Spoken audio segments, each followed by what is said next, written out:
بسم اللہ الرحمن الرحیم، السلام علیکم، ہیلو پاکستان۔ آج میں ایسی چیزوں کی نشاندہی کرنا چاہتا ہوں جو اگر کسی زندہ قوم کے اندر ہوں تو وہاں اس پہ بذات خود ایک تحریک پیدا ہو سکتی ہے۔ ان میں سے سب سے پہلے میں جو پنجاب کے اساتذہ کرام ہیں ان کے حوالے سے بات کرنا چاہتا ہوں، جن کا معاشی قتل عام ہو رہا ہے اور استحصال ہو رہا ہے بڑا زبردست قسم کا ان کا، اور ینگ ٹیچرز ایسوسی ایشن پنجاب نے اس پہ لاہور کے اندر اپنا ایک احتجاج بھی رکھا ہوا ہے۔ پہلی بات تو یہ ہے کہ جو سیدنا علی کرم اللہ وجہ الکریم کا قول ہے کہ آپ کے 3 والد ہیں، ایک وہ جس نے جینیٹیکلی پیدا کیا، دوسرا وہ جس نے تعلیم دی، اور تیسرا وہ جس نے بیٹی دی۔ یہ وہ باپ ہیں جو ہمیں تعلیم دیتے ہیں، تربیت دیتے ہیں، ہماری گرومنگ کرتے ہیں، اور اس گرومنگ کے بعد ہم پھر کسی کو دنیا میں بھی اور پاکستان کے اندر بھی، اپنے معاشرے میں بھی اور اپنے ارد گرد بھی اور اپنے تعلیمی ادارے میں بھی مقابلے کے لیے چیلنج کر سکتے ہیں، علم اور ہنر اور کھیل کے میدان میں۔ یہ تینوں چیزیں اساتذہ سے ہی سیکھی جاتی ہیں، آج خود کوئی بھی نہیں سیکھ سکتا۔ ایک بات، دوسرا یہ ہے کہ جو موسٹ لیس پیڈ، سب سے زیادہ کم جن کی تنخواہ ہے، وہ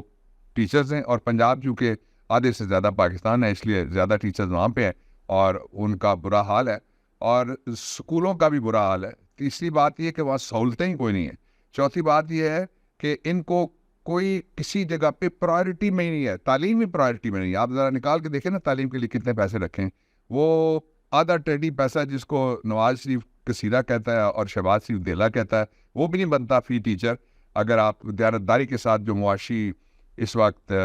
میلٹ ڈاؤن پاکستان کے اندر جاری ہے، اور جو پرائس ہائیک جاری ہے، اور جو بے رحمانہ ہر طرح سے استحصال کیا جا رہا ہے، تو میں مکمل طور پہ اپنی طرف سے بھی اور عمران خان کی طرف سے بھی اور قوم کی طرف سے بھی یہ جو اساتذہ کرام کے خلاف استحصال ہو رہا ہے، اس کی نہ صرف مذمت کرتا ہوں بلکہ ہماری ساری ہمدردیاں ان کے ساتھ ہیں۔ دوسرا،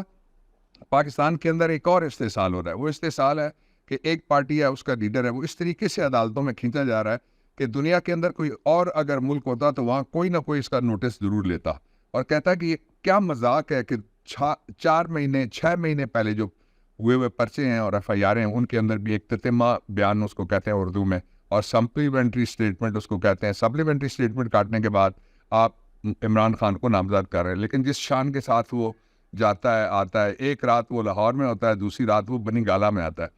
اور بنی گالا میں جب وہ آتا ہے تو وہ اس کی ایک ویڈیو اس پورے نظام پہ بھاری پڑ جاتی ہے جس کو سیاست کاری کہہ رہے ہیں، اور اس کی ایک جھلک وہ ان سب کو مات کر دیتی ہے۔ جس طرح چاند نکلتا ہے تو جتنے ٹماتے ہوئے دیے نیچے جل رہے ہوتے ہیں ان کی کوئی ویلیو نہیں رہتی۔ اور پھر جو اصل ایشو ہے وہ یہ ہے کہ اس سے پہلے کیا سپریم کورٹ آف پاکستان نے کبھی ایسا نوٹس لیا کہ اگر کسی کے خلاف اتنے مقدمات ساری جگہ ہو گئے تو ان کو اکٹھے کر کے اڑا دیا جائے؟ جی جی جی، ہوا وہ مقدمات تھے، ایک بہت بڑے میڈیا ہاؤس کے صاحب ہیں، ان کے حوالے سے مقدمات درج ہوئے تھے، کوئی مذہبی بات تھی جس کو میں یہاں نہیں کہنا چاہتا، تو اس پہ سپریم کورٹ آف پاکستان نے ایسا نوٹس لیا۔ اس کے بعد پھر حمزہ شہباز شریف کے لیے بھی ایسا نوٹس لیا گیا، اور بے شمار دوسرے لوگ ہیں جس کو جوڈیشل مثالیں، جن کو کہتے ہیں پریسیڈنٹس ہماری لینگویج میں لا کی، وہ موجود ہیں۔ لیکن عمران خان وہ جس طرح کہتے ہیں نا، کس دھج سے کوئی مقتل میں گیا وہ شان سلامت رہتی ہے، یہ جان تو آنی جانی ہے، اس جان کی کوئی بات نہیں، فیض نے کہا تھا، وہ اس شان سے وہ یہاں پہ آتا ہے۔ تیسری بات میں آپ سے یہ کرنا چاہتا ہوں کہ جب سے یہ مذہب کا خیز نظام آیا ہے تو لوگوں کو عمران خان اور شدت سے یاد آ رہے ہیں، اپنا وزیر اعظم ان کو اور ہر روز یاد آ رہا ہے، اس لیے کہ جہاں بھی یہ جاتے ہیں ان کی کس طرح سے بے توقیری ہوتی ہے۔ اور عمران خان جب باہر نکلتا تھا، کسی دوسرے ملک میں جاتا تھا، تو ہمیں دیکھ کے پاکستانی نہیں، جو پاکستان کے چاہنے والے ہیں، صرف انہیں کے نہیں، دنیا کے جتنے بھی آزادی پسند لوگ ہیں، وہ کہتے تھے کیا کمال شیر کا بچہ ہے، جس طرح سے وہ اپنے آپ کو کیٹر کرتا تھا، جس دلیری سے وہ امت مسلمہ کے لیے بات کرتا تھا، جس دلیری سے وہ پاکستان کا موقف پیش کرتا تھا، جس طریقے سے وہ اپنے آپ کو پیش کرتا تھا دنیا کے سٹیج کے اوپر ایک آئیکونک لیڈر کی حیثیت سے، اور دنیا کے بڑے بڑے لیڈر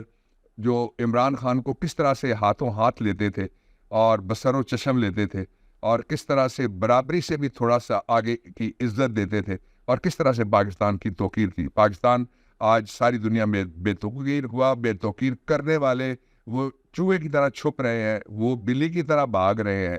اور وہ لومڑی کی طرح سے چالاکیوں میں لگے رہے، لیکن اس کے باوجود بھی عمران خان آئے گا، عمران تو ہوگا، اور جو عمران ہے اس کو ہم نے واپس لانا ہے انشاءاللہ العزیز۔ حالات اسی طرف جا چکے ہیں۔ میں نے پہلے بھی 2 دفعہ اشارہ کیا تھا۔ میں آگے بڑھنے سے پہلے ایک اور بات کہنا چاہتا ہوں، اور وہ بات کوئی خواہشات پہ مبنی نہیں ہے، وہ بات اطلاعات پہ مبنی ہے، لیکن اس کے علاوہ ایک اور بات ہے جو میں پہلے آپ کے سامنے رکھ دینا چاہتا ہوں، جو میں آپ کو بڑی بات بتانے لگا ہوں۔ وہ یہ ہے کہ جب سے عمران خان کے لیے شرمناک حرکتیں جب سے شروع کی گئی ہیں، تو اس دور میں جو 3 سب سے زیادہ جن کی ریٹنگ سو کال جو ایک ریس لگی ہوتی ہے، وہ اس کے حوالے سے ایک میں آپ کو بتانا چاہتا ہوں کہ پبلک ہوا ہے ایک تجزیہ ہے مئی، جون اور جولائی کا، اور اس تجزیے میں اگر آپ دیکھیں گے تو جو پہلے نمبر پہ جو چینل ہے وہ مئی کے اندر 48,585، اس کی 27,000 ویڈیوز مئی، جون اور جولائی کے مہینوں میں یوٹیوب پہ اپلوڈ ہوئی۔ یہ جو 3 ٹاپ چینل جس کہتے ہیں اپنے آپ کو، تو یہ ایوریج ویڈیو اگر آپ دیکھیں تو ان کی شہرت میں کمی ہوئی ہے۔ جون میں یہ 48 سے گر کے 37 پہ چلا گیا، اور جولائی میں وہ 37 سے گر کے 22 پہ آ گیا، اور اسی طرح سے دوسرے نمبر پہ جو تھا وہ مئی میں 34,773، جون میں مئی والا 34 والا گر کے 18 پہ آ گیا، اور وہاں سے جولائی میں وہ گر کے 8 پہ آ گیا، اور جو تیسرے نمبر والا ہے وہ 34,670 اس کے تھے، اور جون میں یہ مئی میں تھے، اور جون میں وہ 13 پہ گر گیا، اور 13 سے وہ پھر جولائی میں اور ہاف پہ چلا گیا، اور وہ 7 پہ گر گیا۔ اب جو پاکستان کی یوتھ کا مرشد ہے، بہنوں کا بھائی ہے، بزرگوں کی دعا ہے، وطن کی حیا ہے، اور اسلامی دنیا کا بیتاج بادشاہ ہے عمران خان، اس کا جو یوٹیوب آفیشیل چینل ہے وہ مئی میں تھا 2,03,222 پہ، وہ جون میں چلا گیا 3,15,687 پہ، اور جولائی میں چلا گیا 3,76,131 پہ۔ روک سکو تو روک لو۔ دنیا نے ڈسکریڈٹ کر دیا ہے ان لوگوں کو جو اپنے آپ کو بڑا کہنے والے چھوٹی حرکتیں کر رہے ہیں اور ایک پولیٹیکل پارٹی کی کوریج نہیں کر سکتے۔ اور اب آخر میں آپ کے سامنے رکھنا چاہتا ہوں پاکستان کے اندر آنے والے الیکشن کا جو سب سے امپورٹنٹ بات ہے، اس کا جو منظر نامہ ہے، اس کے منظر نامے کا پہلا حصہ نون لیگ میں ٹوٹ پھوٹ ہے، وہ ادھر ادھر سے ادھار مانگ رہی ہے امیدوار، لیکن اس کو امیدوار نہیں مل رہے۔ اسی سلسلے میں یہ پہلا منظر نامے کا حصہ ہے۔ انہوں نے کوشش کی تھی نواز شریف واپس آ جائے، نواز شریف مفرور ہے، وہ واپس نہیں آ سکتا، یہ میں ہمیشہ سے کہتا رہا ہوں، اور میرا یہ پرانا موقف ہے جو پچھلے سال سے وہ سچا ثابت ہو رہا ہے، وہ میں آپ کو ابھی ذرا دکھاتا ہوں، اس کی ویڈیو دیکھ لیجئے گا۔ کے لیے نواز شریف کو پتا ہے کہ وہ اس لیے نہیں آ رہے، جن کو نہیں سمجھ آتی تھی میں ابھی آپ کو سمجھانے لگا ہوں نواز شریف کیوں نہیں واپس آ رہے۔ نواز شریف کے واپس نہ آنے کی وجہ آئین کا آرٹیکل 264 ہے۔ یہ غور سے آپ نکال کے آئین پڑھ لیجئے گا، گوگل کر لیجئے گا، آئین کا آرٹیکل 264 ہے، جس کے ڈی اور ای میں لکھا ہوا ہے 264 میں کہ اگر کوئی قانون ختم بھی ہو جائے، ریپیل ہو جائے، تو ریپیل کے باوجود بھی جو سزائیں اس کے نیچے ہوئی ہیں وہ قائم رہتی ہیں، جو فور فیچر اور جرمانے جائیدادیں ضبط ہوئی ہیں وہ بھی قائم رہتی ہیں۔ اور دوسری بات، جو جنرل کلازز ایکٹ ہے اس کے سیکشن 6 میں لکھی ہوئی ہے کہ یہ سزائیں برقرار رہیں گی، اس لیے نواز شریف جب بھی آئے گا سیدھا اڈیالہ جائے گا، اس کو لیول پلینگ فیلڈ ملے گا اڈیالہ کے قیدیوں کے ساتھ، اس لیے کہ سزا یافتہ آدمی کو لیول پلینگ فیلڈ نہیں مل سکتا۔ اس کا بھائی آئے زور آزمائی کرے، اس کو بھی لائیں باہر نکالیں، دیکھیں وہ ان کو اپنی۔ یہ پہلی بات یہ ہو گئی۔ دوسرے نمبر پہ جو سندھ کی گورنمنٹ ہے، آج وہ ٹرینڈ بھی دیکھ لیں کیا چل رہا ہے، اور اس کے ساتھ ہی واہ ساری مارا ماری، ساری کرپشن، سارے کچھ جو کچھ بھی کیا جا رہا ہے، اس کے بعد وہاں پہ یہ صورتحال ہے کہ وہاں جہانگیر اور اس کے بیٹوں کے درمیان جنگ چھڑ گئی ہے۔ جہانگیر کا آپ کو پتہ ہی ہے ایک ہی بیٹا تھا جس کے ساتھ اس کی جنگ ہوئی تھی، اور جو وہاں تیسرا ہے وہاں وہ کہتا ہے کہ اب پی ڈی ایم کی ضرورت ہی کوئی نہیں رہی اس کو، اس لیے وہ جو ان کے خواب تھے وہ سارے چکنا چور ہو گئے۔ اور دوسری جانب عمران خان اور عمران خان، یہ جو سروے آپ نکال کے دیکھ لیں، سروے آپ خود کیا کریں، میری آپ سے درخواست ہے، آپ صاحب کے پاس کیمرے والا فون ہے، آپ سب کے دوست ہیں, آپ سب کے بھائی ہیں, بہن ہیں, تو خود جو ایک ان کے ساتھ کا کرکٹر ہے, وہ ایک آئیکن ہے, اس نے کس طرح سے ایک ویڈیو بنا کے عمران خان کی حمایت کا اعلان کیا اور پاکستانیوں سے کہا کہ یہ بہت بڑا آپ کے پاس ایسٹ ہے اور اس کو ضائع نہیں ہونے دینا, اس کو اکیلا نہیں چھوڑنا اور اس کا ساتھ دینا ہے. یہ جو منظرنامہ ہے, اس میں الیکشن سے بھاگنے کے سارے راستے بند ہو چکے ہیں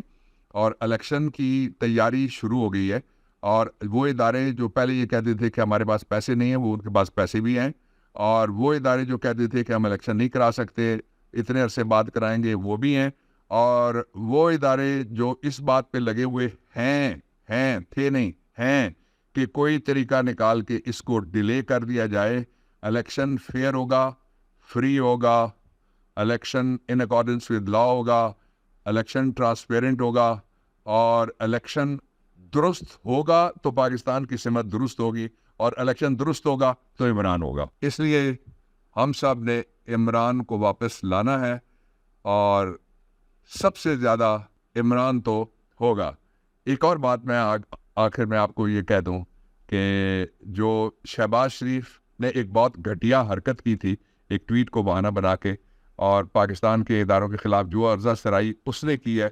وہ اتنی ناپسندیدہ ہے کہ اس کو سب نے ہر جگہ سے, ہر طرف سے اس بیان پہ تھو ہو رہی ہے.